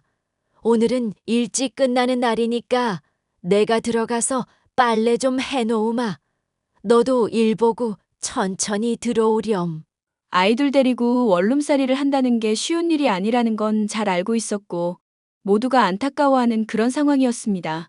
저희 부부야 다 일을 하고 있던 입장이었고 상대적으로 여유가 있었어요. 돈을 벌어도 한 푼이라도 더 버는 입장이라 서로 배려하자는 취지에서 시동생의 상황을 더 배려해주게 되었죠. 시어머니는 건물 청소 일을 하며 조금이라도 살림에 보태겠다고 난리통이셨고 그런 어머니를 보며 저희 부부 그리고 시동생은 빚부터 해결하자는 심산으로 더욱더 열심히 일하게 되었답니다. 어느 정도 시간이 지나고 숨통이 트일 무렵 저에게도 고민이 생겼습니다. 바로 아이 문제였어요. 저는 회사를 다녀 바쁜 생활 때문에 아이가 생기지 않는 것 같아 회사를 그만두고 자녀 계획을 세우기로 했습니다. 시댁 상황이 여의치 않았지만 더 이상 자녀 계획을 미루다 보면 영영 못 가질 것 같았으니까요. 친정 부모님이 도와주신다고도 했고 저희 부부가 이제는 정말 아이를 가져야겠다고 마음먹었기 때문이었죠. 그러면서 세탁소를 운영하던 부모님을 도와 일을 시작했고 조금씩 규모를 키워나가게 되었답니다. 당신 세탁소 일하는 거 안 힘들어? 회사 다니면서 권 부장님 눈치 보는 것보다는 나아. 엄마도 있고 아빠도 있고 밥도 챙겨주지. 좋은데? 그래도 안 하던 일하면 좀 버겁잖아. 몸은 좀 어때? 컨디션은 나쁘지 않아. 당신은 요즘 매일 야근하는데 당신이야말로 보약이라도 지어 먹어야 하는 거 아니야? 도련님도 그렇고. 우리야 뭐 어쩔 수 없지. 장인어른이 도와주신 것도 있지만 그래도 우리 힘으로 다시 일으켜 세워야지. 그게 차라리 마음 편해. 당신이 그렇다면 뭐. 어머님은 청소일 안 하셨으면 좋겠는데. 계속 고집이시네. 그러게 무릎도 안 좋으시다면서 어제도 새벽에 나가서 오후 늦게 오셨다는데. 매일 같은 시간도 아니고 그렇게 패턴이 바뀌면 좀 힘들지 않나? 내 말이 차라리 집에서 할 수 있는 걸 찾아볼까? 부업 같은 거 말이야. 그냥 엄마 마음 편하게 하고 싶은 대로 하게 내버려 두자. 힘들면 힘들다고 말씀하시겠지. 그래, 그럴게. 그나저나 세탁소 일 배우면서 주변에 배달 가거나 그런 것도 좀 해보려고 하는데 당신 생각은 어때? 장인어른 장모님만 좋다면야. 요즘엔 그런 게 대세잖아. 세탁물 수거하고 가져다 주고. 상의 좀 해봐야겠다. 이따가 저녁에 만나. 응, 고생해. 형님, 지금 뭐 하세요? 아, 지금 손님 옷 수선하고 있지. 무슨 일 있어? 몸도 무거워서 어디 나가지도 못하고. 동서 많이 답답하겠다.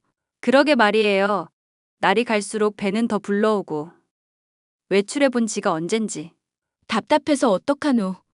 내가 뭐 도와줄 건 없어? 아, 안 그래도 부탁 좀 하려고요. 이번 주 주말에 아이들 좀 봐주실 수 있어요? 출산 전에 친구들 모임도 있고, 아이들도 그 원룸에서만 지내니 답답해하기도 하고. 그럼. 아이들이랑 나랑 잘 노니까 걱정하지 말고 맡겨. 정말이죠? 딴 말하기 없기에요? 아이들 봐주는 게 뭐 대수라고. 아이들 먹을 간식이나 영양제 같은 것만 꼼꼼히 챙겨주고. 역시 우리 형님은 될 줄 알았어. 아니, 친구들 모임인데 애들 데리고 가자니 분위기 흐릴 것 같고, 저도 출산 전에 마지막 모임 될 것 같아서요. 이 정도는 이해해 주실 수 있죠? 그럼 토요일만 맡아주면 되는 거야? 네, 일단은요. 모임 나가봐야 알겠지만 분위기 무르익고 그러면 밤도 샐 것 같아요. 에이, 내일 모레 출산할 사람이 밤까지 새면서 노는 건 좀 아니다. 아이도 아이지만 몸을 생각해야지. 그나저나 어제 검진 다녀온 건 뭐래? 별일 없어요. 아기도 잘 크고 있고 이제 출산만 하면 되니까요. 아무튼 형님, 저 그럼 애들 짐 쌀게요. 그래. 그럼 내가 이따가 데리러 갈게. 네, 감사해요. 시동생 부부가 원룸에서 생활하는 바람에 가끔씩 아이들을 저희 집에 데려오곤 했는데요. 막달 임산부인 동서가 쉬는 시간도 있어야 하고 가끔 약속이 있을 때면 종종 맡기곤 했었답니다. 그런데 언제부터인가 아이들을 맡기는 게 자연스러워졌고 제가 회사를 그만둔 이후부터는 아예 대놓고 애들 보내면 안 되냐고 하더라고요. 사실 예전에 동서가 저에게 말실수한 게 있는데 결혼하기 전에 친정집에 대해 이야기하니까 집안 퀄리티가 안 선다고 했었나? 그랬을 거예요. 뭐 지난 일이니까 이제는 아무렇지 않은데 당시에는 제가 많이 상처받았었거든요. 아무튼 동서는 저에게 아이들을 자주 맡겼고 외출하는 일이 잦았었답니다. 동서도 시댁이 그렇게 되고 나서는 뭐라도 해보겠다는 심산으로 공동구매나 구매 대행을 해주는 일을 하더라고요. 자기 딴에는 유명한 인플루언서라며 온 동네방네 떠들고 다니며 자랑해대기 바빴죠. 근데 딱 거기까지였어야 했습니다. 자랑을 넘어서서 아예 상대방을 까내리기 시작했기 때문이었죠. 형님, 저 이번에 효소 공동구매하는데 이참에 형님도 드셔보시는 거 어때요? 나는 딱히 생각이 없어. 먹고 있는 제품도 있고 요즘 임신 준비한다고 음식 가려서 먹고 있거든. 미안. 뭐 좋은 거라도 드시나 봐요? 제가 팔아서 안 드시는 건 아니고요. 그런 게 아니야. 한약도 먹고 있고 여러 가지 신경 쓸 게 많아서. 아니, 제가 이거 많이 팔면 그만큼 이익인데 형님도 어느 정도 팔아주셔야죠. 같은 며느리끼리 의리가 있지. 사돈 어른들은 효소 같은 거 안 드세요? 글쎄, 워낙 알아서 잘 챙겨 드셔서 딱히 필요한 게 있으신가 모르겠네. 여쭤봐 줄까? 아니, 영양제가 한두 푼도 아니고 세탁소 하면서 그런 거 사 먹을 벌이나 돼요? 지금 무슨 뜻으로 이야기하는 거야? 아니, 남들이 맡기는 옷 수선해주고 다림질 몇 번 해주면 꼴랑 몇천 원 받고 그러는데 그게 생활이 되냐고요. 그건 동서가 신경 쓸 일이 아닌 것 같아. 어머, 말 되게 이상하게 하신다. 누가 보면 제가 저격이라도 한 줄 알겠어요? 형님이 애초에 생각을 삐딱하게 하니까 애도 안 들어서고 그러는 거예요. 저처럼 돈도 벌고 적당히 쿨한 마인드를 가져야 한다고요. 저 보면 모르세요? 동서, 지금 말 다 했어? 갑자기 임신 문제를 왜 거론해? 지금 선 넘고 있는 거 알지? 형님, 정말 예민하시네. 아니, 막말로 제가 모자라요? 형님보다 제가 더 잘 벌걸요? 이참에 형님도 인플루언서 도전하세요. 세탁소 집 딸내미만 하다 죽을 거 아니잖아요. 형님도 형님 일 하시면서 만족감을 느껴야지. 아니, 난 그런 거 관심 없어. 동서처럼 남들 시선에 전전긍긍하면서 눈치 보면서 살고 싶지 않아. 그리고 세탁소가 뭐 어때서? 지금 우리 부모님 욕 보이는 거니? 누가 뭐라 했어요? 그냥 말이 그렇다는 거지. 되게 예민하시네요. 제 말이 틀린 건 아닌데.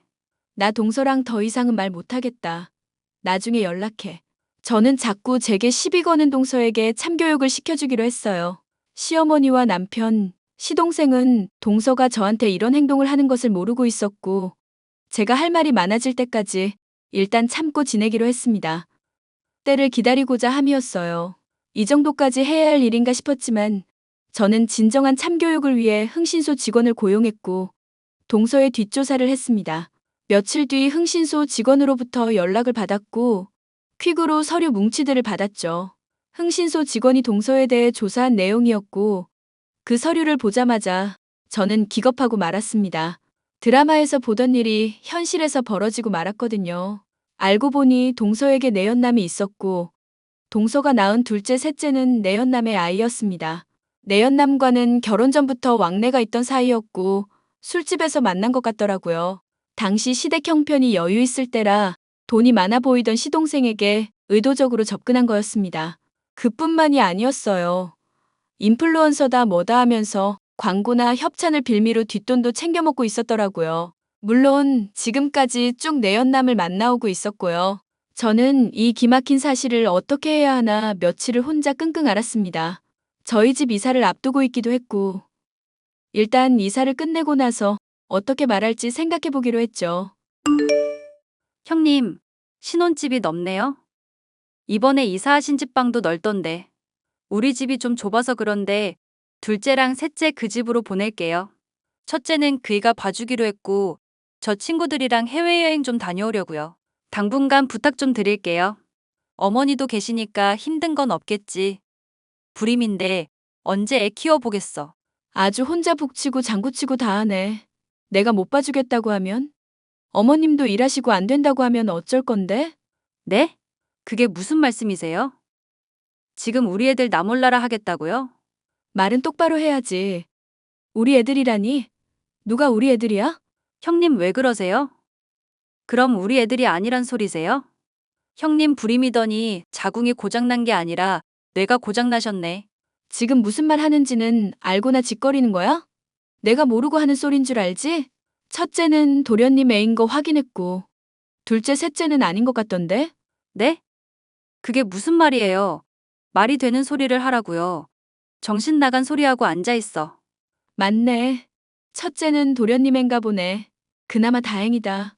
뭐요? 형님 정말 미친 거 아니에요?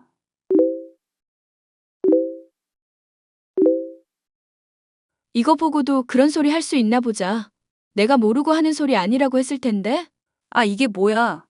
형님 제 뒷조사했어요. 하면 뭐가 달라져? 야, 적당히 해야지. 남의 귀한 집안에서 이게 뭐 하는 짓이야? 도대체 이게 무슨 경우인지. 형님이 무슨 말씀하시는지도 잘 모르겠고. 낯술이라도 하셨어요?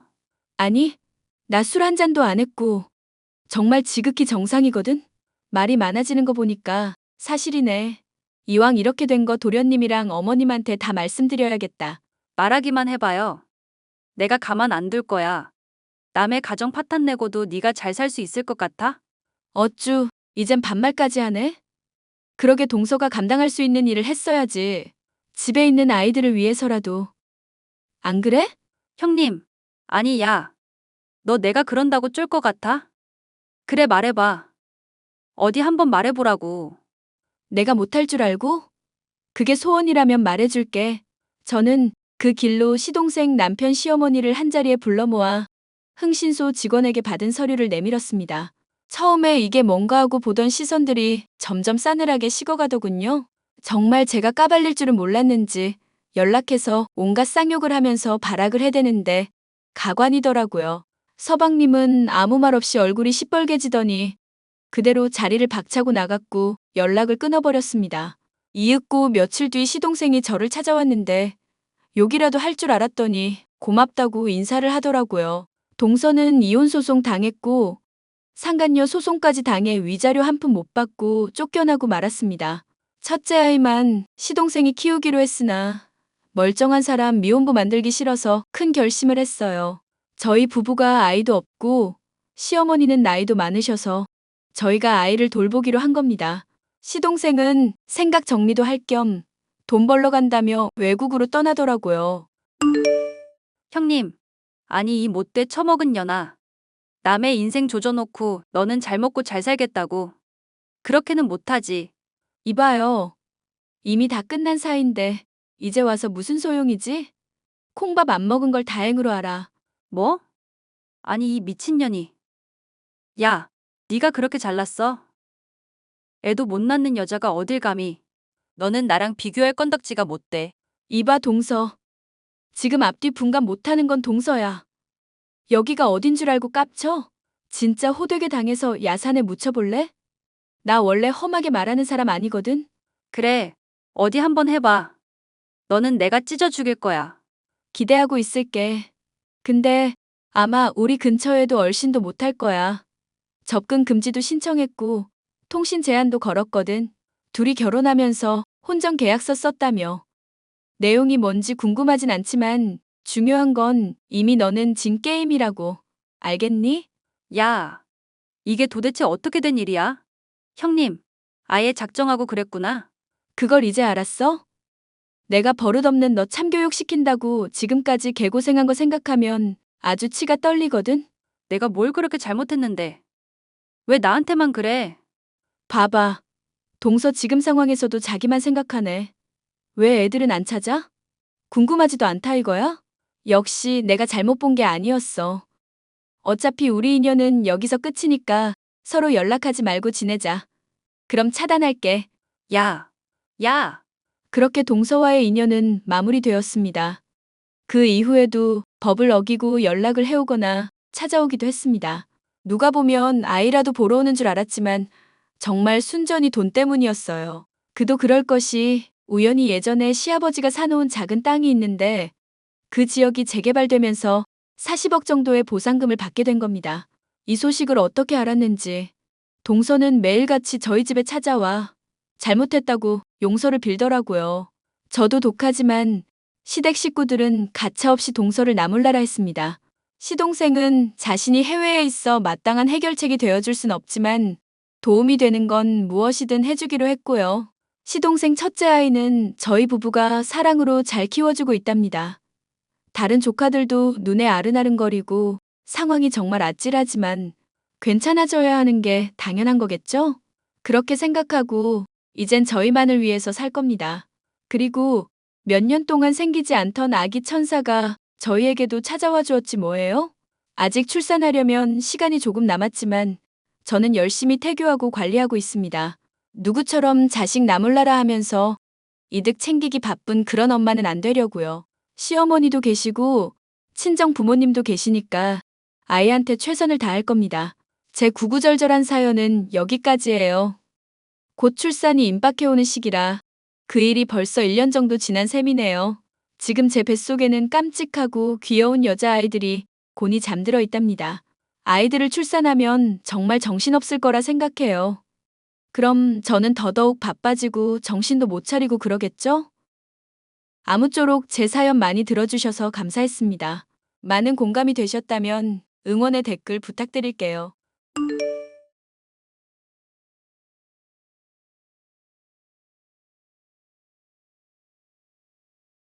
안녕하세요. 저는 얼마 전 파혼을 겪은 30대 중반 여성입니다. 요즘 말로 이혼보다 파혼이 낫다고 파혼은 아무것도 아니라고들 하잖아요. 하지만 마음에 입은 상처는 파혼도 만만치 않다는 것을 느꼈습니다. 인간에 대한 불신, 심지어는 공포심마저 생겨서 이제 누구를 만나더라도 예전처럼 자연스러운 만남을 이어갈 수 없을 것 같다는 생각이 듭니다. 하지만 주변에 털어놓아 보아도 그런 집구석 인간들과는 파혼하길 잘했다며 이미 다 지나간 일인데 왜 그렇게 신경 쓰냐는 반응들이 많아서 더 이상 제 힘든 마음을 털어놓을 곳이 없네요. 온라인상에는 저와 비슷한 경험을 한 분들이 있을 것 같아 그런 분들과 제 힘든 마음을 나누기 위해 이렇게 사연을 보내게 되었습니다. 자기야, 이번 추석에 우리 집에 올 거지? 우리 엄마랑 누나가 자기 해준다고 벌써부터 맛있는 거 많이 준비하고 계셔. 아직 결혼도 안 했는데 벌써부터 명절을 자기네 집에서 보내는 건 아닌 것 같아. 우리 부모님도 서운하실 것 같고. 결혼하기로 약속했으면 그게 그거 아냐? 미리 와서 얼굴도 보고 서로 친해지면 좋잖아. 올해 명절이 나 결혼하기 전 부모님이랑 보낼 마지막 명절이 될 수도 있는데 벌써부터 시댁에서 보내기보다는 우리 부모님이랑 함께 하고 싶어. 자기도 이해하지? 나야 이해하지만 우리 엄마랑 누나도 이해할지는 모르겠네. 자기 올 거라고 내가 다 얘기해놨거든. 나랑 상의도 없이 얘기하면 어떡해? 내 의견은 중요하지 않은 거야? 결혼하면 남자 집에서 명절 보내는 게 당연한 거잖아. 어차피 결혼 약속한 사이니까 당연히 자기가 올 줄 알았지. 자기 예의 바른 사람인데 명절날 오는 걸 거절할 줄은 정말 몰랐다. 이게 예의랑 무슨 상관이야? 결혼하게 되면 모든 일은 부부가 공동으로 상의해서 결정해야지. 그렇게 자기 맘대로 독단적으로 결정하는 법이 어디 있어. 알았어. 내가 잘못했어. 지금 엄마한테 전화해서 명절 음식 다 버리라고 해야지. 한우 소고기도 사놓으셨던데 다 음식물 쓰레기통에 넣으라고 해야겠다. 그건 또 무슨 소리야? 내가 안 가면 자기 식구들이 나눠서 먹으면 될 일인데. 그걸 왜 버려? 누군가 오기로 해서 준비한 음식인데 그 사람이 안 오면 그 음식은 부정탄다고 생각하거든. 그래서 아무도 안 먹고 버리는 게 우리 집의 룰이야. 그런 말은 듣도 보도 못했어. 내 마음 불편하게 하지 말고 그냥 먹으면 안 돼? 자기는 전혀 신경 쓸 거 없어.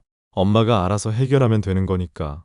내가 지금 전화해서 한우랑 산적, 잡채, 갈비탕 몽땅 버리라고 할게.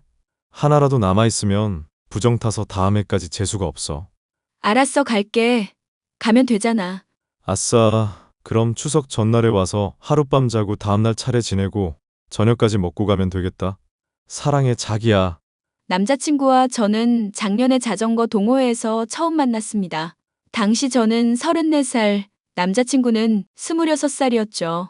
누구에게나 밝게 웃으면서 다가가는 그 남자가 멋있어 보였지만 8살이라는 나이 차이 때문에 감히 다가갈 엄두도 내지 못했습니다.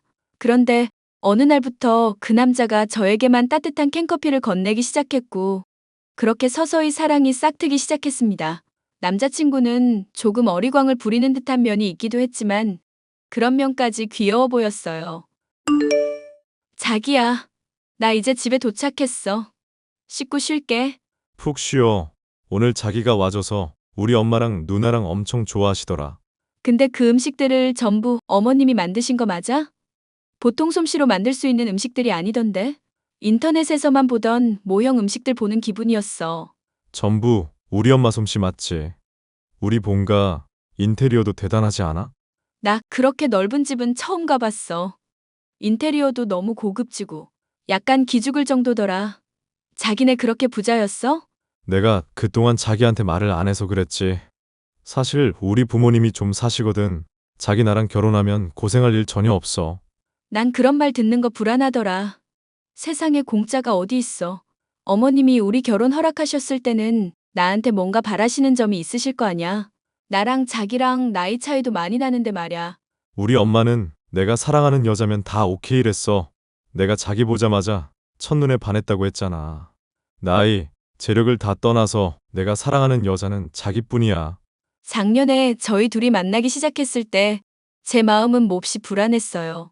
이제 결혼할 사람을 만나서 안정을 찾아야 하는 시기인데 8살 연하인 남자친구와는 미래를 꿈꾸기 어렵다고 생각했거든요. 그래서 제가 올 초에 헤어지는 게 낫겠다고 얘기하자 남자친구는 저랑 헤어질 수 없다고 단호하게 말하며 저에게 청혼을 했습니다. 저희 연애는 모든 것이 순탄했기에 결혼까지도 그럴 거라고 생각했습니다. 아가나다. 예비 시애미. 어머, 어머님이 어쩐 일로 연락을 다 주셨어요. 추석날 너한테 대접한 음식이 아무래도 좀 부족했던 것 같아서 내가 쿠키랑 케이크를 좀 구웠단다. 네가 다니는 회사로 보내주고 싶은데 주소 좀 알려주겠니? 제가 다니는 회사 주소를요? 그래, 우리 경진이한테 들어보니까 네가 건물관리 업체에 다닌다면서? 거기 회사로 보내면 회사 사람들끼리 나눠 먹고 네 체면도 올라가고 얼마나 좋니?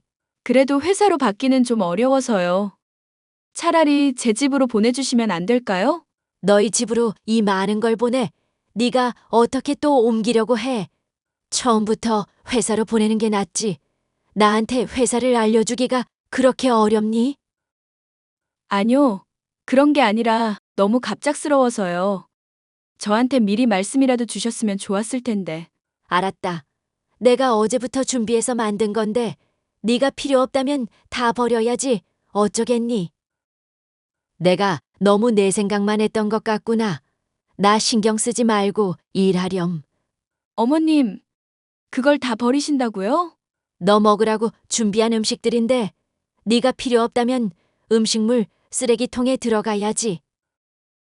네가 안 먹는 쓰레기를 다른 사람이 처리할 수는 없는 노릇이잖니. 아, 알겠어요. 주소 알려드릴게요. 이쪽으로 보내주시면 돼요. 제일 빠른 퀵으로 보낼 테니까 직원들이랑 맛있게 먹고 인증샷도 부탁한다. 감사합니다, 어머님. 사실 저는 남자친구와 그쪽 식구들에게 제 직업을 속이고 있는 상태였습니다. 건물 관리 업체에 다닌다고 했지만 그건 대외적으로 사용하는 제 직업일 뿐이고요. 사실 저는 상가 하나를 소유하여 직접 관리하고 있는 건물주입니다. 20살 때 지방에서 서울로 올라와 말도 못할 고생을 하면서 돈을 모았는데 다행히 돈복이 있는 편인지 투자한 것들이 수익을 거둬 30대 초반에 제 건물을 가질 수 있었습니다. 산전수전을 겪으면서 제가 깨달은 한 가지 원칙은 제가 가진 것들을 남들에게 자랑하지 말라는 것이었습니다. 동호회에서 만난 현재의 남자친구에게는 건물관리 업체 직원이라고 제 자신을 소개했고 저의 재력과 관계없이 절 사랑해주는 그 사람이 고마웠습니다. 시어머니께서 제 직장 주소를 궁금해하자 저는 친하게 언니 동생으로 지내는 1층 세입자에게 택배를 대신 받아달라고 부탁할 수밖에 없었어요. 언니, 지금 가게에 계시죠? 그럼 이미 나와서 재료 준비 중이지. 한두 시간 후에 제 이름으로 퀵이 하나 갈 건데 좀 받아주시겠어요? 쿠키랑 케이크 같은 거라는데 언니랑 직원들이 나눠서 드셔도 되고요. 어머, 뭐야? 우리 장 사장 결혼한다더니 벌써부터 이런 거 돌리는 거야? 그런 게 아니라요. 시어머니께서 저 주려고 만드셨다는데 딱히 받을 곳이 없어서요. 언니네 가게 주소 알려줬으니까 그쪽으로 갈 거예요. 시어머니가 벌써부터 그런 것까지 해줘? 장 사장 열심히 살더니 복 받았네. 남편이 8살이나 어린 것도 부러워 죽겠는데 시어머니까지 좋다니 내가 다 기분이 좋네. 아유, 아니에요. 아무튼 부탁 좀 드릴게요. 염려마. 내가 받아서 직원들도 나눠주고 장 사장 목도 남겨놓을게. 고마워요, 언니. 저는 결혼 전에는 제가 건물주라는 사실을 오픈할 생각이었어요. 하지만 아직은 때가 아니라고 생각해서 적당히 둘러대고 있는 중이었습니다. 마침 1층 술집 사장님은 제가 결혼을 앞둔 것도 알고 있고 평소에 서로 힘든 일이 있으면 잘 다독여주는 사이였기에 이번에도 마음 편히 부탁을 할 수 있었어요. 장 사장, 비상이야, 비상. 지금 나와서 나 좀 도와줄 수 있어? 언니, 무슨 일인데 그래요? 오늘 단체 손님 잡혀서 최고로 바쁜 날인데 알바 둘이 킥보드 타고 오다가 넘어져서 지금 병원에 실려갔대. 둘이나 빠져서 지금 홀이고 주방이고 난리야, 난리. 내가 오죽 부탁할 데가 없으면 장 사장한테 연락했겠어. 여기 와서 하루만 도와줄 수 있어? 제발 부탁이야. 알겠어요. 제가 지금 바로 나갈게요. 그날 술집에는 단체 손님으로 가득했고 저는 다른 때도 이 언니의 부탁으로 일손을 거들었던 경험이 있기에 빠르게 밀린 주문을 쳐내기 시작했습니다. 그때는 몰랐습니다. 그날 술집에서 일하는 저의 모습을 누군가 몰래 훔쳐보고 있었다는 것을요. 나다. 예비 씨 애미. 어머님, 안 그래도 연락드리려고 했어요. 상견례 날짜도 잡아야 하고요. 상견례는 얼어 죽을 하마터면 너 같은 쓰레기한테 우리 아들 넘겨줄 뻔했는데. 지금이라도 알아서 천만다행이지. 이것이 어떻게 우리를 감쪽같이 속였는지 모르겠네. 네? 저한테 왜 그러시는 거예요? 너 술집에서 일한다며? 너희 신우가 네가 적어준 직장 주소로 찾아갔더니만 네가 야시시한 옷을 입고 남자한테 웃음 팔고 몸 팔고 있는 거 똑똑히 목격했다고 했어. 이래도 발뺌할 거야. 거길 찾아오셨다고요? 그럼 설마 제가 일하는 직장이 알고 싶어서 쿠키 굽고 케이크 구운 거였어요? 당연하지. 그렇지 않으면 내가 너 같은 8살 연상 늑다리 며느리한테 케이크를 왜 보내니? 내가 우리 아들한테만 맡겨놓은 게 아무래도 불안해서 내 나름대로 수를 쓴 건데 이렇게 딱 걸릴 줄은 몰랐지. 이 못돼 처먹은 것. 그럼 설마 경진 씨도 제 뒷조사를 했다는 말이에요? 우리 아들이 나이가 어려서 애가 좀 허술해. 나는 너 처음 보자마자 8살이나 많고 벌써부터 얼굴에 주름이 자글자글해서 딱 싫다고 했더니만 네가 무슨 건물주라는 둥 말도 안 되는 얘기를 하길래 내가 나섰지. 너 언제까지 우리를 속일 수 있을 줄 알았어? 경진 씨가 저를 건물주라고 했다고요? 저는 그 사람한테 그런 말 한 적이 없는데요.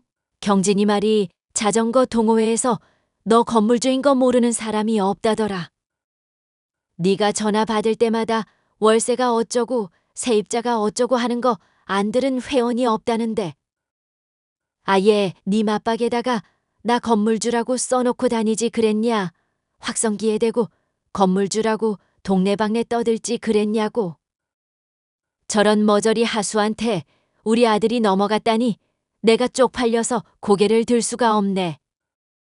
됐고요. 저 경진 씨랑 얘기 좀 해볼게요. 우리 아들이랑 대화해서 뭐 어쩌려고 술집에서 일하면서 배운 천박한 말 기술로 우리 아들 농락해서 오해였다고 빠져나가려고? 어림도 없어. 경진이는 속아도 내가 안 속아. 내가 올해 조상님 제사도 잘 모셨는데 어쩌다 이렇게 더러운 게 우리 집에 들러붙어서는 꼴도 보기 싫으니까 꺼져. 저는 너무나 큰 충격을 받았습니다. 순수한 사랑이라고 믿었던 남자친구마저 저의 돈만 보고 결혼을 결심했다는 걸 안 순간 제 안의 모든 것이 와르르 무너지는 느낌이었어요. 그래도 예비 시어머니의 말만 듣고 모든 관계를 정리할 수는 없었습니다. 적어도 당사자의 말을 듣고 정리하는 게 맞다고 생각해 남자친구와 대화를 시도했습니다.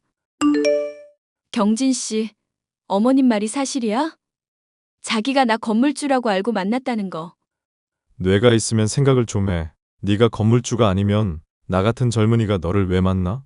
아주 나이만 처먹고 양심은 저 세상에 팔아먹은 인간아. 내가 건물주라고 생각하게 된 계기가 뭐야? 네 전화 목소리 개 크거든. 전화 받을 때마다 이번 달 월세 빨리 보내달라는 둥 떠들어대길래 동호회에서 너 건물주인 거 모르는 사람이 없었어. 거기 있는 남자들끼리 누가 너 꼬셔서 결혼하나 내기해서 내가 이긴 줄 알았는데 이제 보니 완전 사기꾼한테 속은 거였어.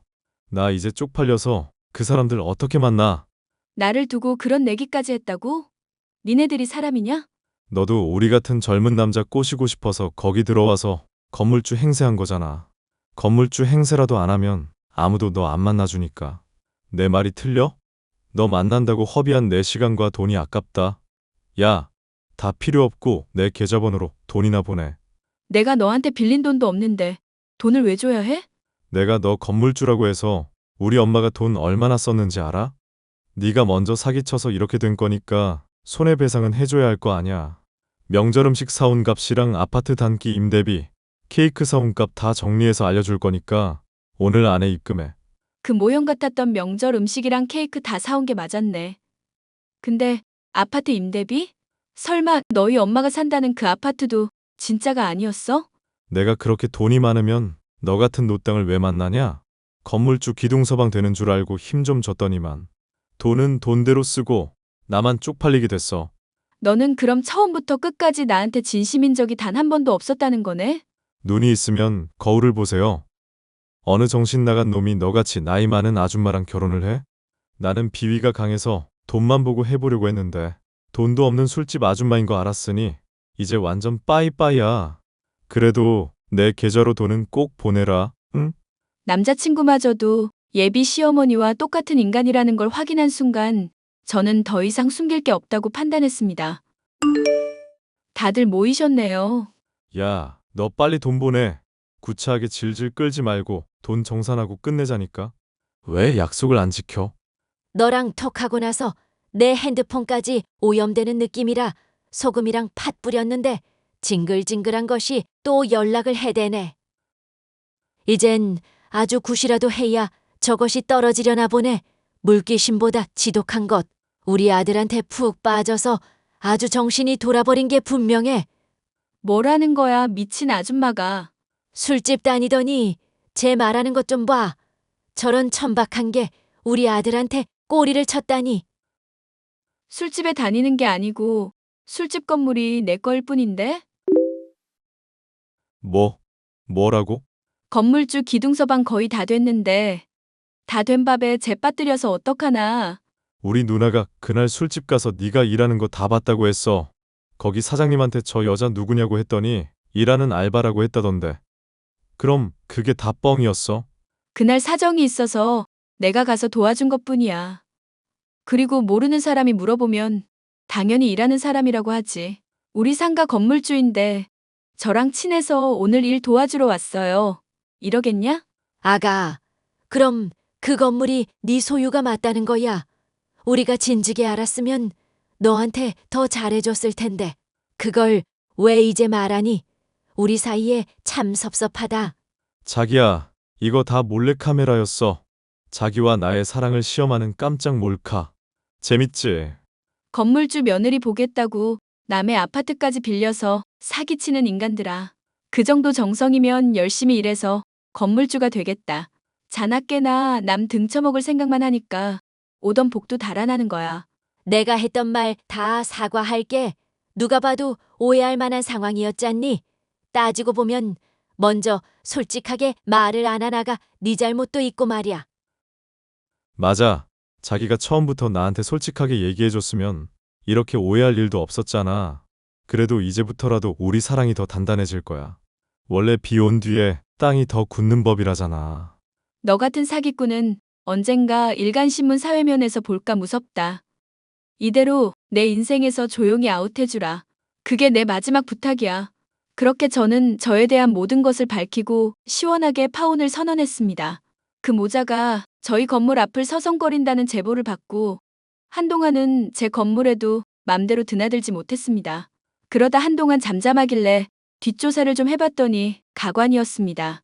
돈 많은 연상의 여인에게 본인이 건물주라고 속여서 접근해 돈을 빌렸다가 갚지 않아 사기죄로 고소당해 도망다니고 있다는 것이었습니다. 사람의 천박함은 어째서 끝이 없는지 모르겠습니다. 저는 그 이후로 사랑을 믿지 않게 되었고 이대로 쭉 독신으로 살거나 아예 결혼정보 회사에 가입해 제 조건을 모두 오픈하여 사람을 만나야 하나 고민 중인 상태입니다. 이 사연을 들으시는 분들께서 저에게 힘을 주신다면 저도 언젠가 새로운 사람을 만날 수 있을지도 모르겠습니다. 저의 긴 사연을 들어주셔서 감사합니다.